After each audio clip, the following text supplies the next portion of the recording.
কাদের সঙ্গে কথা বললেন বিচারপতি বর্মা? খতিয়ে দেখবে কমিটি, বয়ান নেওয়া হবে দমকল কর্মীদের। অবৈধ টাকাকাণ্ডে নাম জড়ানো বিচারপতি যশবন্ত বর্মার কল রেকর্ড খতিয়ে দেখছে সুপ্রিম কোর্টের 3 সদস্যের কমিটি। সেই সঙ্গেই দমকল বাহিনীর কর্তাদের সঙ্গেও কথা বলবে কমিটি। মঙ্গলবার সূত্রের খবর অনুযায়ী এমনটা জানা গিয়েছে।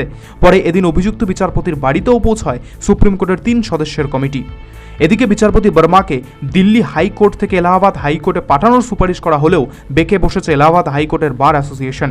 এলাহাবাদ হাইকোর্টের বার অ্যাসোসিয়েশনের সভাপতি অনিল তিওয়ারি জানিয়েছেন, বিচারপতি বর্মাকে কোনো আদালতেই বদলি করা উচিত হবে না, কোনো আদালতই আবর্জনার স্তূপ নয়।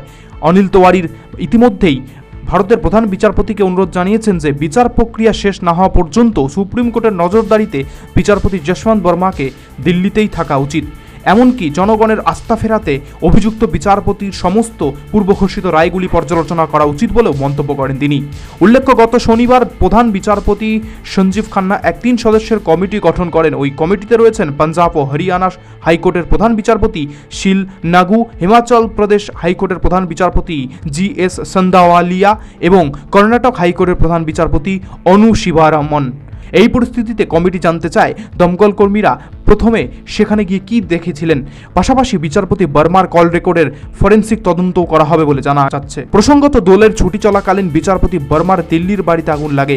তখনই তার বাড়িতে বিপুল পরিমাণ নগদ পান দমকল কর্মীরা। এরপর বিচারপতির বাড়ির কাছে রাস্তা থেকেও 500 টাকার পোড়া নোট উদ্ধার হয়। এখনো পর্যন্ত ওই অর্থের উৎস জানা যায়নি। National bureau report, news vanguard.